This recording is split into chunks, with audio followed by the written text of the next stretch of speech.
I always start with a reference track right at the beginning of the production phase. So when I'm actually songwriting and producing, I have a reference track. And usually what happens is I'll be out and about listening to the radio and I hear a song and I add it to this Spotify playlist I have and thinking, right, I'll come back to that and I'm going to use that as a reference for a song. Because I really like the idea. There might be a certain section of the song I like. There might be a sound design, a vocal, a melody, whatever it is. And the song in this instance is No Bad Vibes. You're listening to the Inside the Mix podcast with your host, Marc Matthews.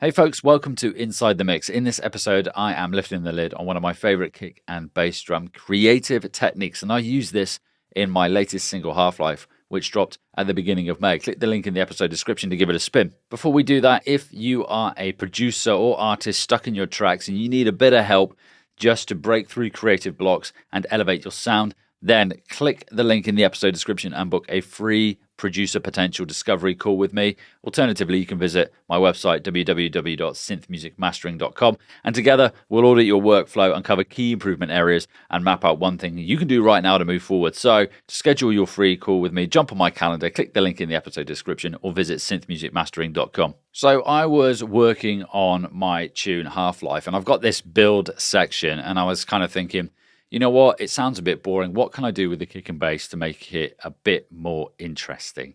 And I thought automation. But before I did think automation, I actually used my reference track. And this is why I always bang on about reference tracks in this podcast, because I always start with a reference track right at the beginning of the production phase. So when I'm actually songwriting and producing, I have a reference track. And usually what happens is I'll be out and about listening to the radio and I hear a song and I add it to this Spotify playlist I have. I'm thinking, right, I'll come back to that and I'm going to use that as a reference for a song. Because I really like the idea. There might be a certain section of the song I like. There might be a sound design, a vocal, a melody, whatever it is. And the song in this instance is No Bad Vibes. And I've got it here as my reference. And there's a bit in the build of that tune that I really liked. The bass and the kick. I can only assume that it is a high-pass filter that is automating and moving up. So I'll play the reference for you. So it's this build section here. Just make sure I'm at the build. It's approximate because it's not the same tempo.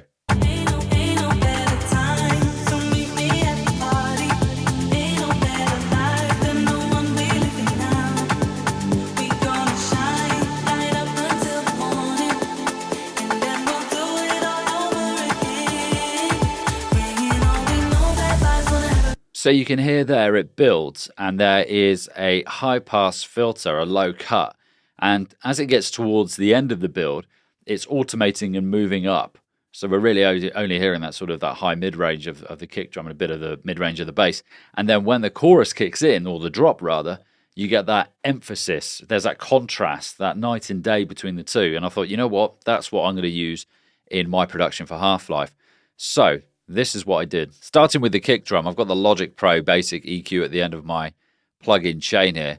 And basically, I've got it automated. So when it comes to the build, the kick drum, I've automatically got it jumps straight up to about 250 hertz with a low cut. And it sounds like this.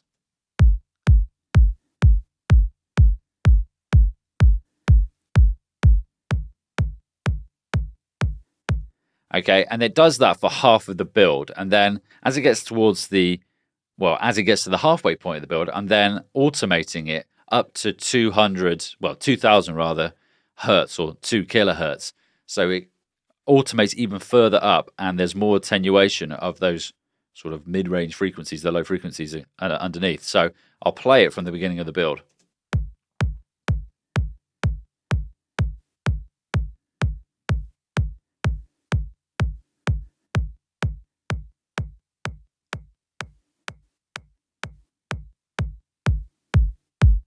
Just before the drop, there's a steep attenuation back down to 20 hertz on the EQ just before the drop comes in. So then we have the bass, and the bass is quite similar really. I've got a low cut on the bass, same EQ again, starting at 20 hertz on the bass. So this is on the bass track stack because I've got 3 basses in total. I've got a sub bass, I've got my main bass, And then I've got this other bass sample that comes in the chorus. So technically I've got two basses, really. And then there's one in the chorus, and which is added a bit of grit. So basically, if I play this on its own, so this is the bass, and what I'm doing is I'm gradually attenuating those low frequencies from the bass.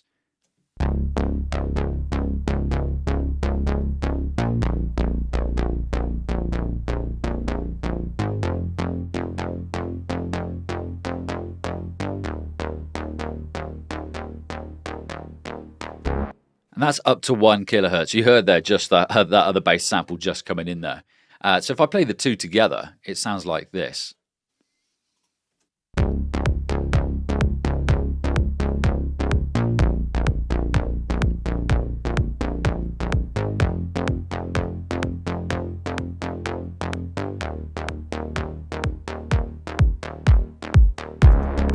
So again, the idea is I'm removing those low frequencies, some of the mid-range, the low-mid frequencies, and I'm creating a contrast between the build and the drop.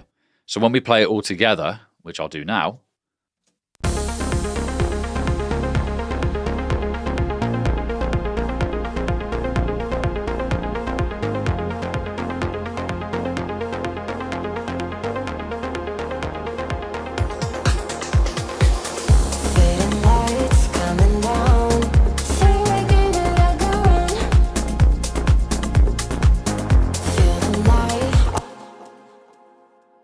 there we go. Hopefully you could hear that there. You've got that contrast between the build and the drop, where we're removing those low mids, those low frequencies again from the kick and the bass, just to emphasize that drop.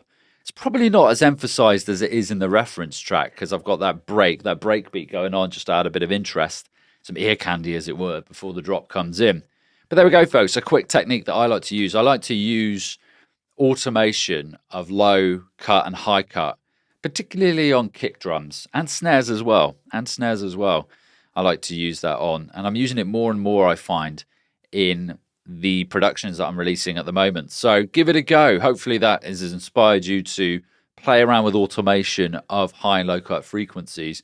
Keep an eye on your slopes. Obviously, we don't want to be boosting resonant frequencies, so do keep an eye on that, and also where you're positioning the EQ in your plug-in chain.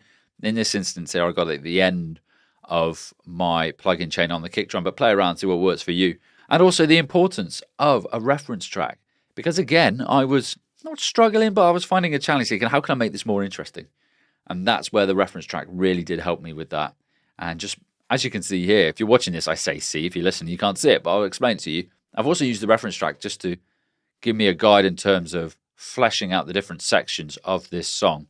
So hopefully some inspiration for you there. Before we wrap up, don't forget, if you want help on your production, some personalized feedback, and just some ideas of how you can take your productions forward, do click that link in the episode description, or alternatively, head over to synthmusicmastering.com and book that free 20-minute producer potential discovery call. Thanks for listening, folks. Until next time, stay inspired, keep being creative, and experiment inside the mix.